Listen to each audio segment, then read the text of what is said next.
Hey, YouTube family. I hope everybody is well. This war that we're involved in right now, through no fault of our own, um, only through the fault of our fearless leaders or leader. I see people making a lot of fuss about the fact that Trump wore a baseball cap when he went to greet the bodies that were being returned to the United States at Dover Air Force Base. Um, the irony is that this is a guy who refused to serve in the service, did everything he could to avoid, the draft for Vietnam. I think it was 5 times or better that he avoided the draft. And here it is, he's in a position of sending people's sons and daughters to war. They asked him the other day, was he afraid? And I don't know what answer they expected, but of course the man said, no, I'm not afraid of anything. And why should he be? He's got Secret Service protection. He can, command the military around wherever he wants. You know, he's not afraid of losing anybody because his kids aren't going anywhere. That's not going to happen. So he's right. He doesn't have anything to be afraid of. Not at all. The 200 or so men and women who have been wounded, some very severely.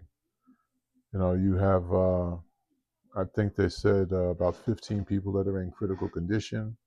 You have amputations. You have major head trauma. There's a lot of stuff going on out here with people's children. And this guy, their lives don't mean anything to him. Not anything at all. They're not even pawns to him. They're just expendable pieces on a checkerboard, not a chessboard. They're expendable pieces on a checkerboard. This man got into a war that he did no research on. He got into a war that his generals told him, don't do it. Don't get involved in it.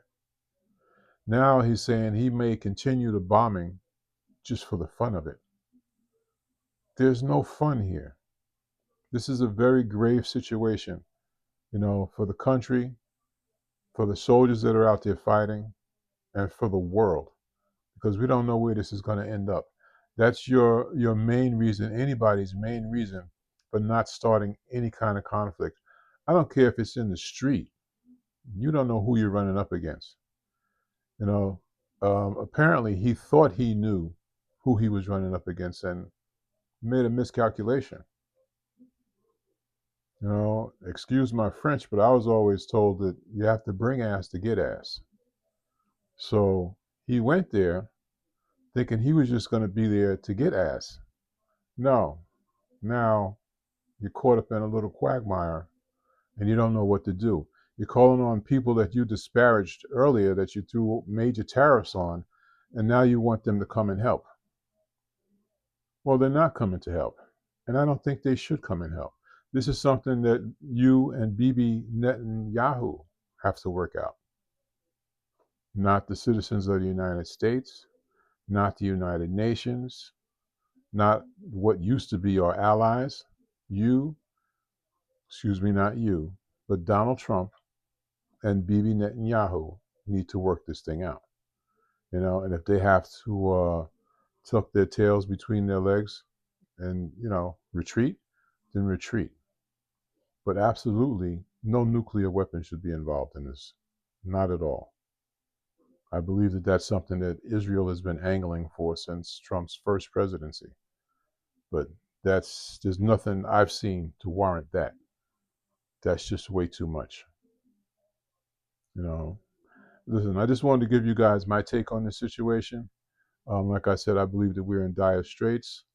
I support, our troops that are out there in this unjust, illegal war that they didn't ask for, and that they shouldn't have to go and fight, die, and be wounded and mutilated for another country. That's my feeling on it. If you concur, please like, subscribe, and share. And I'll see you guys on the next video. Take care.